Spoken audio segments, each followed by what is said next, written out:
skit by John Joshua, Sunny Lanu, and Abraham Matthew. Put your hands together, please, for the skit from St. Stephen Dorothy.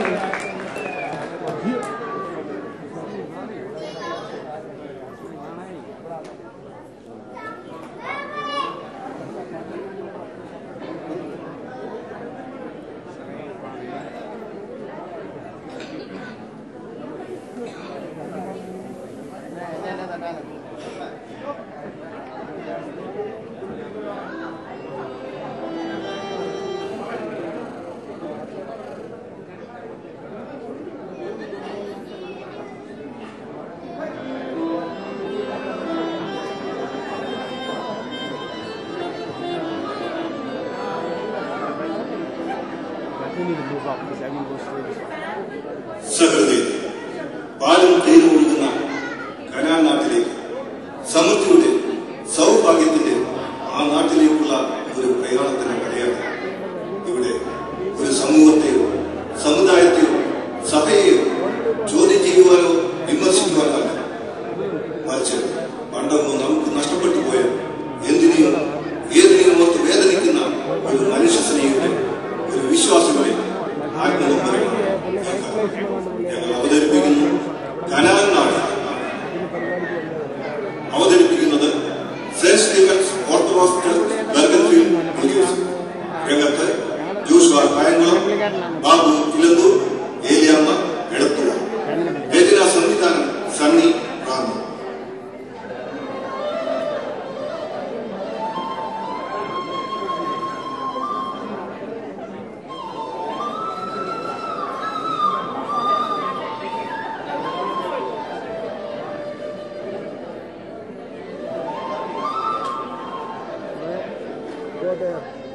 Otherwise we're going to get our talk.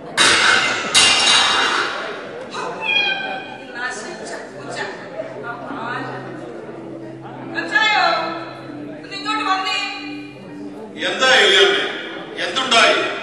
ഓ, നീ ഇങ്ങോട്ട് പോ. നിങ്ങൾ കേട്ടില്ല നമ്മുടെ മോൻ പറയുന്നത്? കേട്ടില്ല, കണ്ടു.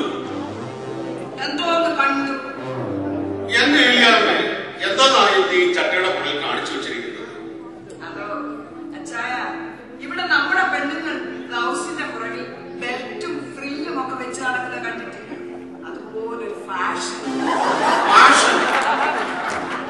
എന്റെ അച്ചായ, 2000 വർഷമായി നമ്മുടെ ക്രിസ്ത്യാനി സ്ത്രീകൾ ചട്ടയിടാൻ തുടങ്ങി. നമ്മുടെ സഭയുടെ കാര്യം പറഞ്ഞതുപോലെ അതിനൊരു മാറ്റവും. പിന്നെ അടുത്ത അമേരിക്കയിലുള്ള നമ്മുടെ അച്ചായമാർ, അമ്മാമ്മമാർ നോയമ്പിന് മീൻ കഴിക്കാമെന്നുള്ളത് അതുപോലൊരു ചെറിയ മാറ്റം എന്റെ ചട്ടയ്ക്കും വരും.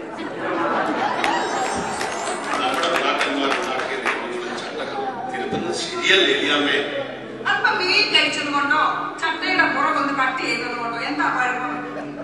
നോയമ്പിന് അസുഖമുള്ളവർ അല്പം മീൻ കഴിക്കട്ടെ എന്ന് പറഞ്ഞപ്പോ അമേരിക്കയിലുള്ള എല്ലാവരും മീൻ കഴിക്കാൻ തുടങ്ങി. അല്പം പ്രഷറോ ഷുഗറോ ഇല്ലാത്ത ആരെയും അമേരിക്കയിലുണ്ടോ?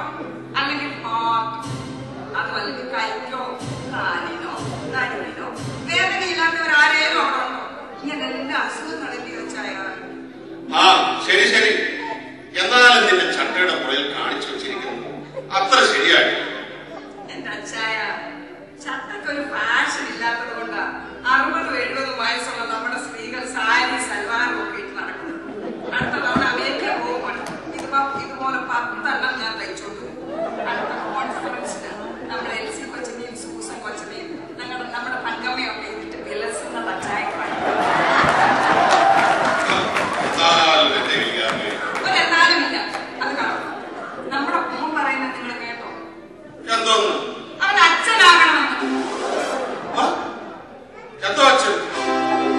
പള്ളിയിലച്ഛൻ അല്ലാതെ അവൻ അങ്ങനെ പറഞ്ഞു. എന്റെ കർത്താവേ, നിനക്ക് സ്തോത്രം. എന്തോന്നാ മനുഷ്യൻ നിങ്ങൾ പറയുന്നത്?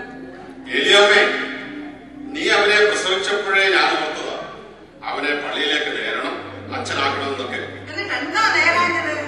ഓ, മാതാപിതാക്കൾ മക്കളെ അച്ഛനാക്കാം, തിരുമേനിയാക്കാം എന്നൊക്കെ നേരും. പക്ഷെ അവർ വലുതാവുമ്പോൾ വല്ല കള്ളനും പോലീസുകാരനും ഒക്കെ ആയിത്തീരും. ഇതിലും വേറെ അത് തന്നെ. എന്താ നിനക്ക് എന്ത് പറ്റി? അവനെ നമ്മുടെ മൂത്ത മകൾ അമേരിക്കയിൽ കൊണ്ടുപോകാനില്ലയോ? അച്ഛൻ പഠിച്ചാൽ എങ്ങനെയാ? അതെന്താ അച്ചപ്പട്ടം പഠിച്ചുകൊണ്ട് അമേരിക്കയിൽ പോകാൻ പറ്റില്ലേ? നമ്മൾ 2-3 പ്രാവശ്യം അമേരിക്കയിൽ പോയതല്ലേ? ഇവൻ അച്ഛനായി അങ്ങോട്ട് ചെന്നാൽ ഉടനെങ്ങാനും വല്ല പള്ളിയിൽ കിട്ടുമോ? നമ്മുടെ മോള് പിടിക്കുകയല്ലേ, അവിടെ നോക്കിയാലല്ല അവിടെ പള്ളിയിൽ നമ്മൾ 5-8 ഫാമിലീസ് കിട്ടും. പിന്നെ അവന് എവിടുന്നെങ്കിലും 5-8 ഫാമിലീസ് കിട്ടും. 10-15 ഫാമിലി ഉണ്ടെങ്കിൽ തിരുമേനി അവന് പള്ളി കൊടുക്കും. നമ്മുടെ സഭ വളരുകയല്ലേ എല്ലാമേ.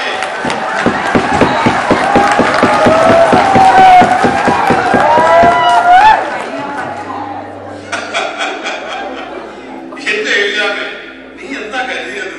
ഇടവക്കാര് കൊടുക്കുന്നത് കൊണ്ടാണോ അച്ഛന്മാർ അമേരിക്കയിൽ കഴിയുന്നതെന്ന് തോന്നുന്നുണ്ടോ?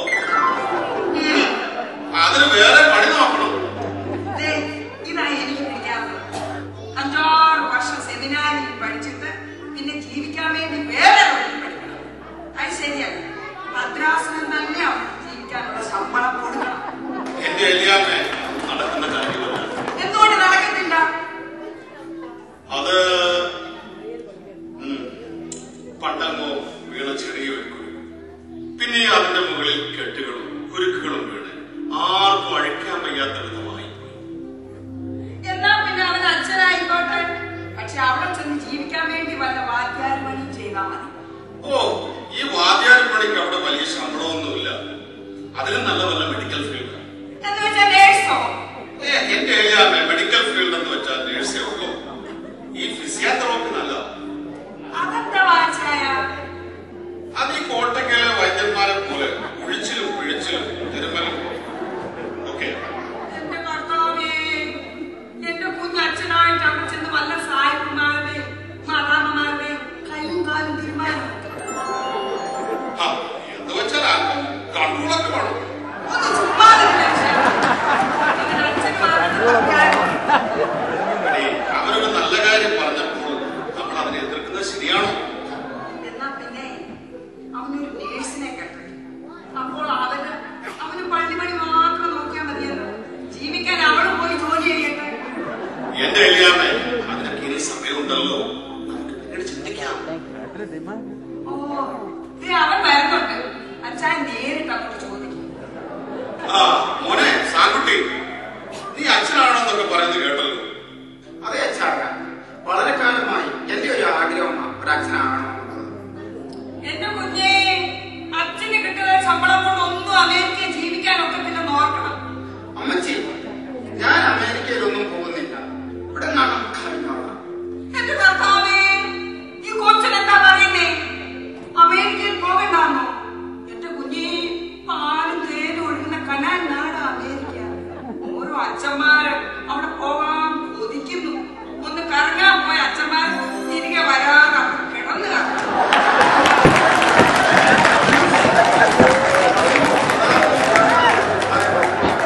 അച്ഛനൊക്കെയായി ഇവിടെ എന്റെ നാട്ടിലെ സാധുക്കളായ എന്റെ ജനങ്ങളെ സേവിക്കാനുള്ള എന്റെ ആഗ്രഹം.